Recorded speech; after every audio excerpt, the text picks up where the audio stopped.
ਅਗਲੀ ਜਿਹੜੀ ਖਬਰ ਆ ਫ੍ਰੈਜ਼ਨੋ ਤੋਂ ਆ ਰਹੀ ਹੈ। ਫ੍ਰੈਜ਼ਨੋ ਦੇ ਵਿੱਚ ਇੱਕ ਮਰੀਜ਼ ਨੇ ਜਿਹੜਾ ਸੈਂਟਰਲ ਫ੍ਰੈਜ਼ਨੋ ਦੇ ਵਿੱਚ ਹੈਲਥ ਕੇਅਰ ਕਲੀਨਿਕ ਆ, ਉੱਥੇ ਆ ਕੇ ਅਚਾਨਕ ਜਿਹੜੀਆਂ ਗੋਲੀਆਂ ਚਲਾ ਦਿੱਤੀਆਂ।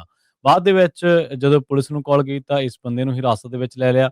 ਫ੍ਰੈਜ਼ਨੋ ਪੁਲਿਸ ਡਿਪਾਰਟਮੈਂਟ ਦੇ ਜਿਹੜੇ ਲੈਫਟੀਨੈਂਟ ਲੈਰੀ ਬੋਲੈਨ ਨੇ, ਉਹਨਾਂ ਨੇ ਇਸ ਗੱਲ ਦੀ ਪੁਸ਼ਟੀ ਕੀਤੀ ਹੈ ਕਿ ਵਾਕਈ ਇਸ ਬੰਦੇ ਨੇ ਕਈ ਫਾਇਰ ਕੀਤੇ ਤੇ ਪੁਲਿਸ ਨੇ ਇਸ ਮਾਮਲੇ ਦੇ ਵਿੱਚ ਕਨਫਰਮ ਕੀਤਾ ਵੀ ਇੱਕ 69 ਸਾਲਾ ਬੋਨਮ ਥੌਮਵੇਗ ਜਿਹੜਾ ਕਿ ਇੱਕ ਥਾਈ ਮੂਲ ਦਾ ਬੰਦਾ ਦੱਸਿਆ ਗਿਆ।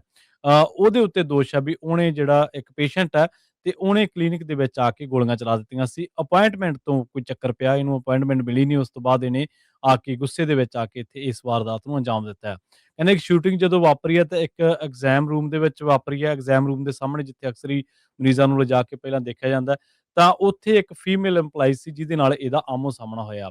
ਜਦੋਂ ਵਿਕਟਮ ਜਿਹੜਾ ਉਹ ਐਮਰਜੈਂਸੀ ਸਰਜਰੀ ਤੇ ਇਲਾਕੇ ਦੇ ਉਸ ਪਾਸੇ ਦੇ ਵਿੱਚੋਂ ਭੱਜਣ ਲੱਗਿਆ ਤਾਂ ਉੱਥੋਂ ਫਿਰ ਬਾਅਦ ਦੇ ਵਿੱਚ ਇਹਨੂੰ ਪੁਲਿਸ ਨੇ ਜਿਹੜਾ ਉਹ ਫੜ ਲਿਆ।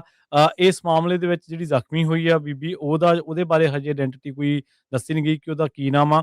ਪਰ ਹਾਂ 30 ਕੁ ਸਾਲਾ ਉਹ ਔਰਤ ਜਿਹੜੀ ਇੰਪਲਾਈ ਆ ਇੱਥੇ ਕੰਮ ਕਰਦੀ ਸੀਗੀ ਤੇ ਇਸ ਮਾਮਲੇ ਦੇ ਵਿੱਚ ਦੱਸਿਆ ਗਿਆ ਕਿ ਪੁਲਿਸ ਜਿਹੜੀ ਆ ਉਹਨੇ ਇਸ ਗੱਲ ਦਾ ਦਾਅਵਾ ਕੀਤਾ ਕਿ ਇਹ ਪਿਛਲੇ ਸਾਲ ਵੀ ਇਸ ਜਿਹੜੀ ਫੈਸਿਲਿਟੀ ਦੇ ਵਿੱਚ ਥੋਮਿੰਗ ਜਿਹੜਾ ਉਹ ਆਇਆ ਸੀਗਾ ਤੇ ਇਨਵੈਸਟੀਗੇਟਰਸ ਨੇ ਜਿਹੜੀ ਗਨ ਆ ਜਿਹਦੇ ਨਾਲ ਇਹਨੇ ਮਲਟੀਪਲ ਫਾਇਰ ਕੀਤੇ ਸੀਗੇ, ਉਹ ਆ ਜਿਹੜੀ ਰਿਕਵਰ ਕਰ ਲਈ ਹੈ।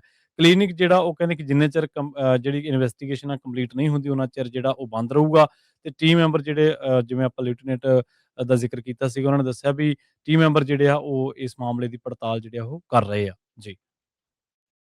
ਅਗਲੀ ਜਿਹੜੀ ਖਬਰ ਆ ਫ੍ਰੈਜ਼ਨੋ ਤੋਂ ਆ ਰਹੀ ਹੈ। ਫ੍ਰੈਜ਼ਨੋ ਦੇ ਵਿੱਚ ਇੱਕ ਮਰੀਜ਼ ਨੇ ਜਿਹੜਾ ਸੈਂਟਰਲ ਫ੍ਰੈਜ਼ਨੋ ਦੇ ਵਿੱਚ ਹੈਲਥ ਕੇਅਰ ਕਲੀਨਿਕ ਆ, ਉੱਥੇ ਆ ਕੇ ਅਚਾਨਕ ਜਿਹੜੀਆਂ ਗੋਲੀਆਂ ਚਲਾ ਦਿੱਤੀਆਂ।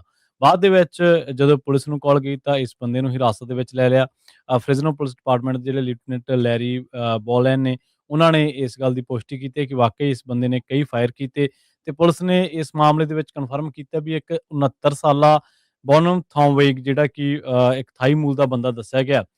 ਉਹਦੇ ਉੱਤੇ ਦੋਸ਼ ਹੈ ਵੀ ਉਹਨੇ ਜਿਹੜਾ ਇੱਕ ਪੇਸ਼ੈਂਟ ਹੈ ਤੇ ਉਹਨੇ ਕਲੀਨਿਕ ਦੇ ਵਿੱਚ ਆ ਕੇ ਗੋਲੀਆਂ ਚਲਾ ਦਿੱਤੀਆਂ ਸੀ। ਅਪਾਇੰਟਮੈਂਟ ਤੋਂ ਕੋਈ ਚੱਕਰ ਪਿਆ, ਇਹਨੂੰ ਅਪਾਇੰਟਮੈਂਟ ਮਿਲੀ ਨਹੀਂ। ਉਸ ਤੋਂ ਬਾਅਦ ਇਹਨੇ ਆ ਕੇ ਗੁੱਸੇ ਦੇ ਵਿੱਚ ਆ ਕੇ ਇੱਥੇ ਇਸ ਵਾਰਦਾਤ ਨੂੰ ਅੰਜਾਮ ਦਿੱਤਾ ਹੈ। ਕਹਿੰਦੇ ਇੱਕ ਸ਼ੂਟਿੰਗ ਜਦੋਂ ਵਾਪਰੀ ਹੈ ਤਾਂ ਇੱਕ ਐਗਜ਼ਾਮ ਰੂਮ ਦੇ ਵਿੱਚ ਵਾਪਰੀ ਹੈ। ਐਗਜ਼ਾਮ ਰੂਮ ਦੇ ਸਾਹਮਣੇ ਜਿੱਥੇ ਅਕਸਰ ਹੀ ਮਰੀਜ਼ਾਂ ਨੂੰ ਲਿਜਾ ਕੇ ਪਹਿਲਾਂ ਦੇਖਿਆ ਜਾਂਦਾ ਹੈ, ਤਾਂ ਉੱਥੇ ਇੱਕ ਫੀਮੇਲ ਇੰਪਲਾਈ ਸੀ ਜਿਹਦੇ ਨਾਲ ਇਹਦਾ ਆਮੋ-ਸਾਹਮਣਾ ਹੋਇਆ।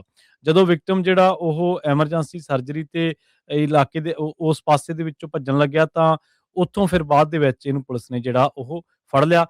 ਇਸ ਮਾਮਲੇ ਦੇ ਵਿੱਚ ਜਿਹੜੀ ਜ਼ਖਮੀ ਹੋਈ ਆ ਬੀਬੀ, ਉਹਦੇ ਬਾਰੇ ਹਜੇ ਆਇਡੈਂਟੀਟੀ ਕੋਈ ਦੱਸੀ ਨਹੀਂ ਗਈ ਕਿ ਉਹਦਾ ਕੀ ਨਾਮ ਆ। ਪਰ ਹਾਂ 30 ਕੁ ਸਾਲਾ ਉਹ ਔਰਤ ਜਿਹੜੀ ਇੰਪਲਾਈ ਆ ਇੱਥੇ ਕੰਮ ਕਰਦੀ ਸੀਗੀ ਤੇ ਇਸ ਮਾਮਲੇ ਦੇ ਵਿੱਚ ਦੱਸਿਆ ਗਿਆ ਕਿ ਪੁਲਿਸ ਜਿਹੜੀ ਆ ਉਹਨੇ ਇਸ ਗੱਲ ਦਾ ਦਾਅਵਾ ਕੀਤਾ ਕਿ ਇਹ ਪਿਛਲੇ ਸਾਲ ਵੀ ਇਸ ਜਿਹੜੀ ਫੈਸਿਲਿਟੀ ਦੇ ਵਿੱਚ ਥੋਮਿੰਗ ਜਿਹੜਾ ਉਹ ਆਇਆ ਸੀਗਾ ਤੇ ਇਨਵੈਸਟੀਗੇਟਰਸ ਨੇ ਜਿਹੜੀ ਗਨ ਆ ਜਿਹਦੇ ਨਾਲ ਇਹਨੇ ਮਲਟੀਪਲ ਫਾਇਰ ਕੀਤੇ ਸੀਗੇ, ਉਹ ਆ ਜਿਹੜੀ ਰਿਕਵਰ ਕਰ ਲਈ ਹੈ। ਕਲੀਨਿਕ ਜਿਹੜਾ ਉਹ ਕਹਿੰਦੇ ਕਿ ਜਿੰਨੇ ਚਿਰ ਜਿਹੜੀ ਇਨਵੈਸਟੀਗੇਸ਼ਨ ਆ ਕੰਪਲੀਟ ਨਹੀਂ ਹੁੰਦੀ, ਉਹਨਾਂ ਚਿਰ ਜਿਹੜਾ ਉਹ ਬੰਦ ਰਹੂਗਾ ਤੇ ਟੀਮ ਮੈਂਬਰ ਜਿਹੜੇ ਜਿਵੇਂ ਆਪਾਂ ਲੈਫਟੀਨੈਂਟ ਦਾ ਜ਼ਿਕਰ ਕੀਤਾ ਸੀਗਾ, ਉਹਨਾਂ ਨੇ ਦੱਸਿਆ ਵੀ ਟੀਮ ਮੈਂਬਰ ਜਿਹੜੇ ਆ ਉਹ ਇਸ ਮਾਮਲੇ ਦੀ ਪੜਤਾਲ ਜਿਹੜੇ ਆ ਉਹ ਕਰ ਰਹੇ ਆ। ਜੀ।